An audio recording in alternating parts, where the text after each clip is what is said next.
out before going to bed kind of type of dating. I don't know what I'm scared of. Like, perhaps it's the intimacy?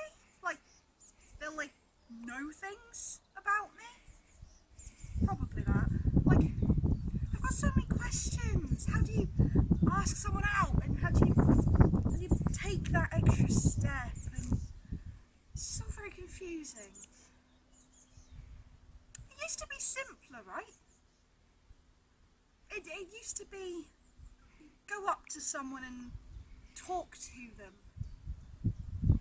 It used to be like that, right? Go up and say hello. He'd been looking at me from across the mess hall for a little amount of time, and I thought I'd just say hello. We just arrived at this camp. It must have been the middle of France somewhere, and we were just setting up for a show. We'd gone to have a quick bite of supper before we properly unloaded and got everything ready, and the captain, lo and behold, introduced him to us as the person who would show us around the camp for the night. We may have exchanged how to get letters to each other, but of course we're going to have to be fairly quiet about the information we keep in them, purely in case they get intercepted or something. But nice to be exchanged these letters. None. They're really cute, and I've got probably nearing 50 of them in my room, tucked in a drawer somewhere. And they've all got kisses from Jasper at the bottom, and I just... She's the last one left, you know? And I've just got so many memories, one of them in particular being of my granddad on my dad's side handing people these handles, basically fleecing them into using these crystal sets, and they basically just give you a small electric shock. It always gives them a surprise because it's always a bit, oh, you've been electric shocked. Anyway, he basically worked at a nearby airfield during World War II, and he fixed all of the planes and stuff. Where were my other grandparents? So my nan had just been evacuated from London with her family, so they were moving down. Granny, I believe, was still in Dudley, I think. I'm not entirely sure on that. My other granddad there, he was still in Liverpool. Now, he and his brothers had got a ticket on a boat over to Canada. They had to do a test before they actually got on the boat. They flunked it to see what would happen. They weren't let on. But yeah, without all of that happening, I wouldn't be here. It's a bit funny, isn't it? The butterfly effect. Like, if I hadn't moved away from home, I probably would have met someone I've grown rather close to. We exchange letters occasionally when we can, and I read them on the way to other places sometimes. I told him recently about how we had to stop a performance due to bombing that was going on nearby. If they can't hear you, what's the point in performing? Well, we've been stationed here for a little while, so we're not too worried about getting our performances in. But anyway, we've recently met the Americans. They've got such a different musical style, it's amazing. They've got such exotic places in their writing, like Trinidad, Chicago and Texas. They sound so interesting. I might try and visit them once all of this is over. But they've also got such a different musical style to us. Ours is a lot more about humour and being a bit more entertaining rather than the Americans' usual serious big band stuff. I think performing some of it to them, well, their humour is sometimes a bit less than acceptable today. Some of them have peculiar subject matter. The Mr. Wu series is one that should be really studied rather than played seriously, I think. But I think some songs are more indicative of the wartime spirit that was about.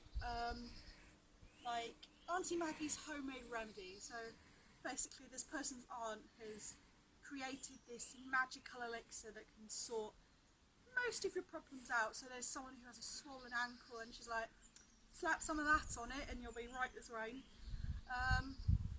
But yeah, it's sometimes difficult to listen to it and then go, yeah, those lyrics are completely acceptable.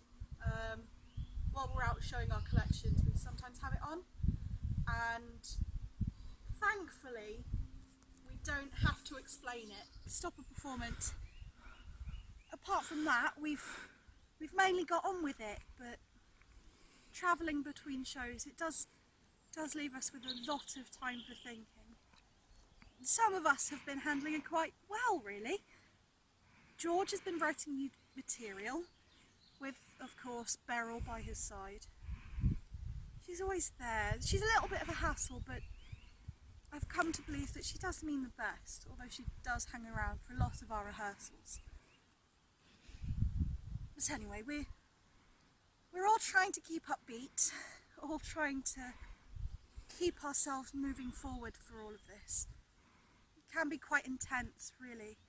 The reports we've been getting at home aren't nearly as descriptive as actually being here. It's just the scale of destruction. Everything is gone, fields of mud stretching into each other, travelling around a little bit and making sure our performances are good, of course. We've wanted to be. It's quiet, like super quiet. The nearest street light is 15 minutes drive away, so it's peaceful, I guess. It's quite isolated, which is nice. It's very different to the busyness of my life elsewhere, and I'm usually, while I'm here, I'm not doing anything too busy. I'm usually here on holidays and time off, so I'm not running about making a lot of noise. Usually leave that down to the cats and the ghosts. Look, they're not too bad. So years ago our house used to be a dame school, which was basically where two older women from the village looked after all the kids of the people who were working.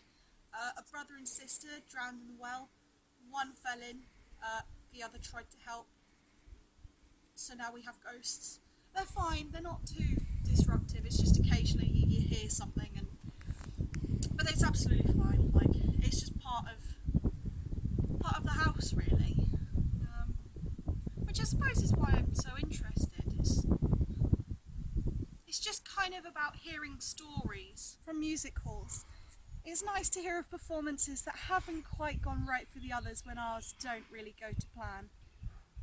Although it is worth it when we turn up to these camps and we see the men already brightening up, looking forward to our performances. It's quite exciting, really, but we must not be seen to be too affectionate. We received a letter from head office the other week saying that there had been higher ups who thought they were being a bit too nice to the men. But other than that, we've been somewhat enjoying ourselves. We've been touring and looking after all of these different people. Sometimes it's difficult to... I don't really know where my love for history came from. It's kind of a combination of things, I think.